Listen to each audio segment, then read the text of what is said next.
Quinto domingo del tiempo pascual. Lectura del Santo Evangelio según San Juan. En aquel tiempo dijo Jesús a sus discípulos: Yo soy la verdadera vid y mi Padre es el labrador. A todo sarmiento que no da fruto en mí lo arranca, y a todo el que da fruto lo poda para que dé más fruto.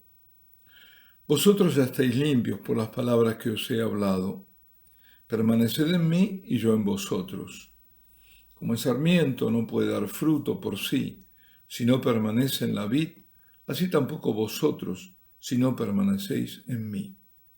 Yo soy la vid, vosotros los sarmientos. El que permanece en mí y yo en él, ese da fruto abundante, porque sin mí no podéis hacer nada. Al que no permanece en mí lo tiran fuera, como el sarmiento, y se seca. Luego los recogen y los echan al fuego y arden. Si permanecéis en mí y mis palabras permanecen en vosotros, pedid lo que deseáis y se realizará. Con esto recibe gloria mi Padre, con que deis fruto abundante. Así seréis discípulos míos. Palabra del Señor. El Señor ofrece una comparación en la que Él es la vid y sus discípulos, quienes lo escuchan con atención y están dispuestos a vivir sus enseñanzas y eventualmente a seguirlo, son los sarmientos. El Padre es el labrador, en otras traducciones el viñador. Su función, por así decirlo, es vigilar de la vid. Por eso está por encima, vigilando y cuidando que crezca y dé muchos frutos. Ya en el capítulo anterior del mismo Evangelio de San Juan, recordemos siempre que en el contexto de la última cena todos estos discursos, Jesús había dicho: el Padre es más grande que yo. Ahora dice que es el labrador. Como dice San Hilario, el Padre no es mayor que el Hijo en poder, en eternidad o en grandeza, sino en razón de que es principio del Hijo, a quien da la vida. Porque el Padre nada recibe de otro alguno, pero el Hijo recibe su naturaleza del Padre, por eterna generación, sin que ello implique una imperfección en el Hijo. No es un Dios menor, digamos. De ahí la inmensa gratitud de Jesús y su constante obediencia y adoración del Padre. Un buen hijo, aunque sea adulto y tan poderoso como su Padre, siempre lo mirará como a superior. Jesús vino a hacer la voluntad del Padre y dar cumplimiento a su obra. El Hijo, como hombre, es menor que el Padre. Por eso la figura de Dios Padre es la del viñador o labrador, que está por encima de la viña vigilando si hay o no frutos, actuando sobre los sarmientos. Y así, donde hay sarmientos con frutos, los poda, y donde no los hay, los descarta, los arranca para que vayan al fuego. Los poda. Otras versiones dicen los limpia. La idea es la misma, los limpia. La poda es la realidad que cuesta a veces aceptar, cuando somos podados, la de las pruebas que Dios nos envía. Cierto que a veces es difícil discernir de dónde proceden las, para nosotros, digamos, adversidades. Si de Dios o son consecuencia de nuestro obrar o de otros sobre nosotros. Aún así, las pruebas de Dios son un misterio. Como lo relata el libro de Job, los tenemos. El problema de la tentación, el problema del dolor, del sufrimiento. La prueba, ¿por qué Dios nos prueba? Porque la prueba va dirigida, esa poda, a que demos más frutos, va dirigida a la fe y al amor. Y luego de cada prueba deberíamos salir más fortalecidos en la fe y en el amor. Cuando todo tiemble bajo nuestros pies, está hablando de pruebas fuertes, podamos nosotros apoyarnos en la fe firme. Esa fe que, a pesar de todo lo que pase, nos mantiene en la convicción de la verdad que Dios nos ama. Y la máxima prueba de su amor es Jesús crucificado. Jesucristo en la cruz debe ser nuestra roca, la que nos dice, así te ama Dios, tanto. Las pruebas a las que somos sometidos a lo largo de la vida, viniendo de Dios, son, como digo, las podas para que crezcamos más y demos aún más frutos, o frutos de mayor valor. Dice luego el Señor, vosotros estáis limpios. Por eso la versión que decía antes, no del Padre que poda, sino del Padre que limpia, se entiende mejor ahora. Es la palabra de Jesús que hace limpio. Estás limpio. ¿Por qué? Por la palabra de Cristo. ¿Por qué lo digo? Porque es lo que dice San Pedro cuando en ocasión del concilio de Jerusalén, en Hechos de los Apóstoles, en el capítulo 15, al referirse a los paganos que se convertían, dice él, no hizo, hablando de Dios, no hizo distinción entre ellos y nosotros, los judíos, pues ha purificado, es decir, los ha limpiado sus corazones con la fe. Es decir, la fe en Jesucristo limpia. Si combinamos las dos partes, el Señor está diciendo que la fe en su palabra equivale a una poda, a una purificación. O sea, que si cultivamos con amor la palabra de Dios, nos podemos librar de la tribulación. Esto es muy importante, porque no quiere decir que no habrá tribulación, no. Eso no, como andan diciendo algunos, que nos van a quitar que del medio, no. Pero sí que seremos preservados, aún en medio de la gran tribulación. No dejemos pasar esta conclusión, porque la prueba se vuelve ahora cada vez más dura. Fe en el Señor, fe en su palabra. Tened valor, yo he vencido al mundo, dice el Señor. Bueno, y luego con palabras que suenan a la vez como consejo y mandato para nuestro bien, dice Jesús, permaneced en mí. Y como reforzando agrega, y yo en vosotros.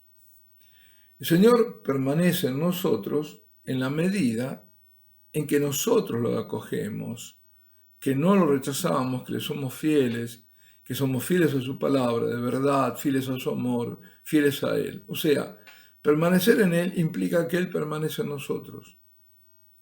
Y después dice, yo soy la vid, vosotros los sarmientos. Es la savia de la vid la que da la vida al sarmiento, de donde se nutre. Y esa savia que nos une a Cristo es la gracia que nos da. Es la gracia la que a nuestras obras humanas les imprime valor sobrenatural, que las hace según la voluntad de Dios, que las vuelve fecundas. Todos los miembros de la Iglesia reciben constantemente dones del Señor, de consejo, fortaleza, temor de Dios, piedad, a fin de que toda la Iglesia se fecunda en fruto de santidad. Pero sobre todo, estoy hablando de todos los miembros, todos somos miembros, todos los bautizados, pero sobre todo la jerarquía. Ahora, ¿qué ocurre? Y en la jerarquía entra también el sacerdote, ¿no? El párroco también. Ahora, ¿qué ocurre cuando esos dones no son recibidos? O cuando quienes tienen mayores responsabilidades como miembros de este cuerpo místico los distorsionan esos dones o apostatan directamente. Es decir, cuando la verdad de la fe es negada en los hechos, aunque no en las palabras, ¿qué ocurre? Este no es un mero ejercicio conjetural, sino lamentablemente la realidad de nuestros días. Y pasa lo que vemos. ¿Qué pasa? La gracia no circula. Dios se va retirando, los sarmientos se secan. Por supuesto que una iglesia que prescinde de Cristo no es su iglesia, no es iglesia, es falsa. Ningún fruto agradable a Dios es posible, porque Él dice, sin mí no podéis hacer nada. ¿Qué frutos dio Lutero o Calvino o los otros reformistas que rompieron la unidad de la iglesia y los que ahora se festeja y como Lutero se dice que fue un testigo del Evangelio? ¿Qué hicieron?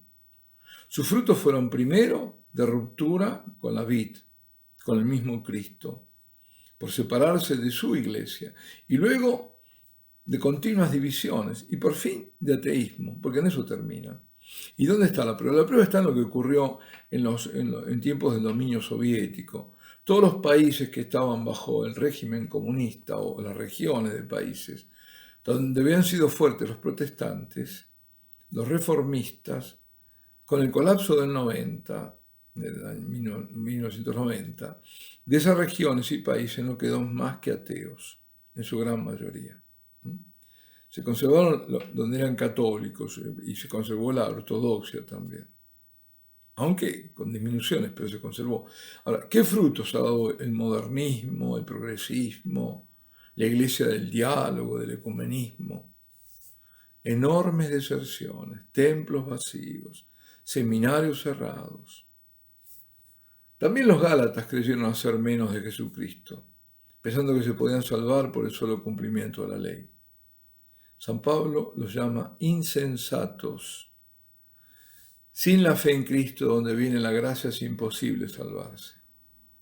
No era la alianza hecha sobre la ley dada a Moisés en el Sinaí la que salvaba, como ahora parecería que en la iglesia dicen que sí, que por la ley se salvan los judíos. No era por la ley, sino por la promesa del Mesías hecha a Abraham.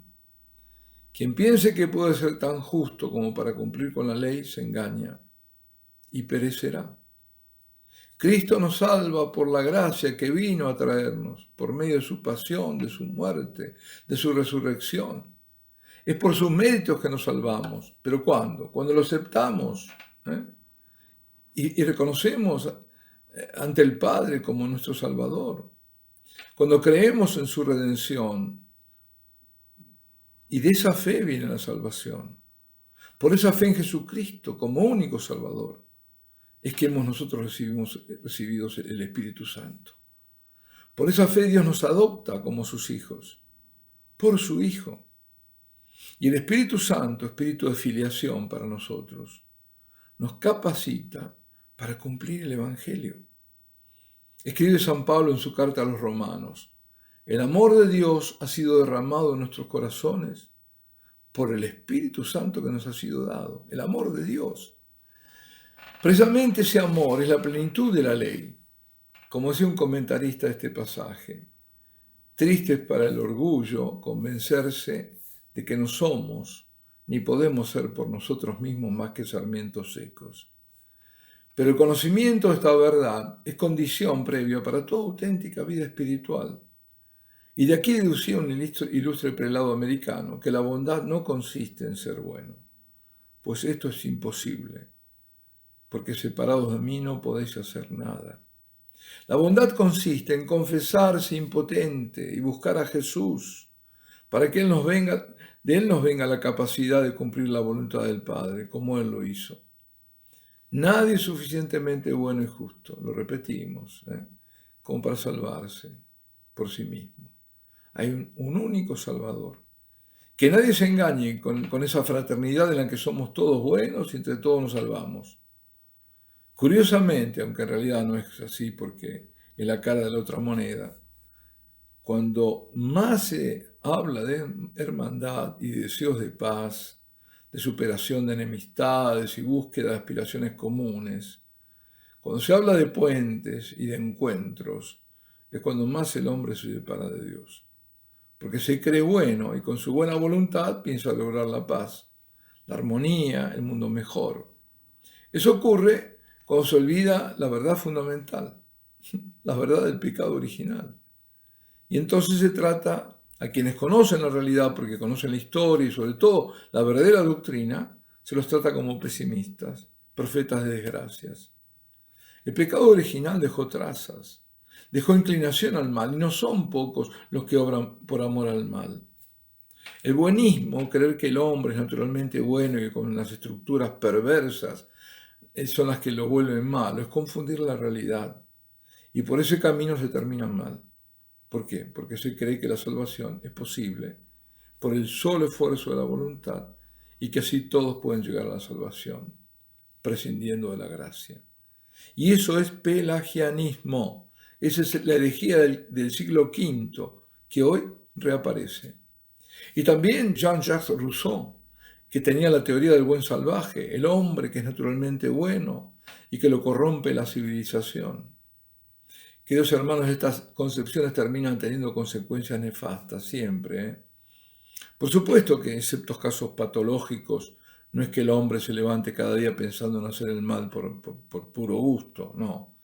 Es que el hombre no solo está naturalmente entregado a su propia inclinación hacia el mal, que no se borró con el bautismo, sino que está rodeado, y hoy más que nunca, por el mundo que es enemigo del Evangelio, enemigo de Cristo, y expuesto además a la influencia del maligno, que lo engaña y que le mueve al mal con apariencia de bien. Y hoy Satanás reina en todo el mundo, en todas partes, en todos los ámbitos, y en esto no exagero un ápice.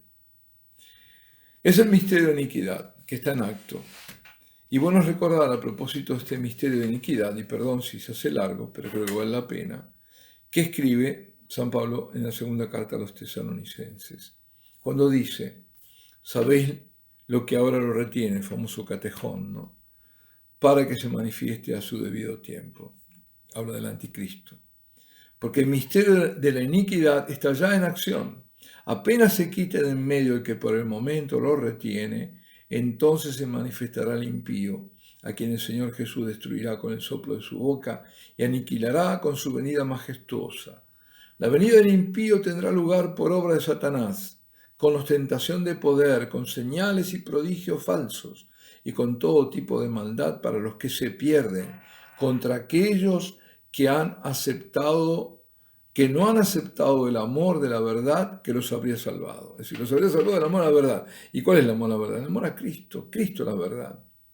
Y dice: a los que no aceptaron la verdad, sigue diciendo el apóstol, Dios les envía un espíritu que los incita a creer en la mentira, para que así todos los que no creyeron la verdad y aprobaron la injusticia recibirán sentencia condenatoria.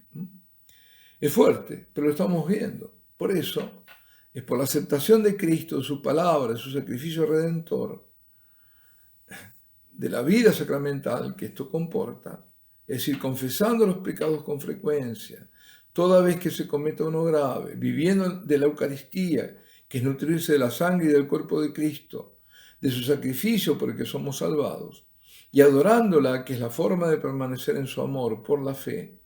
Es así, con nuestra cooperación a la gracia, que Jesús vence en nosotros el mal y nacemos a la vida nueva.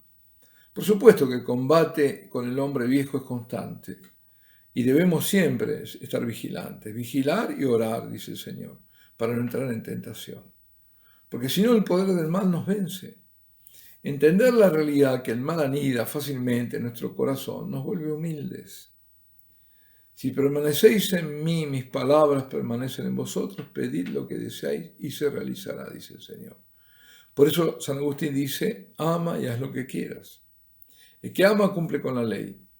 Y la palabra del Señor condensa la ley en el amor. Amar a Dios y amar al otro.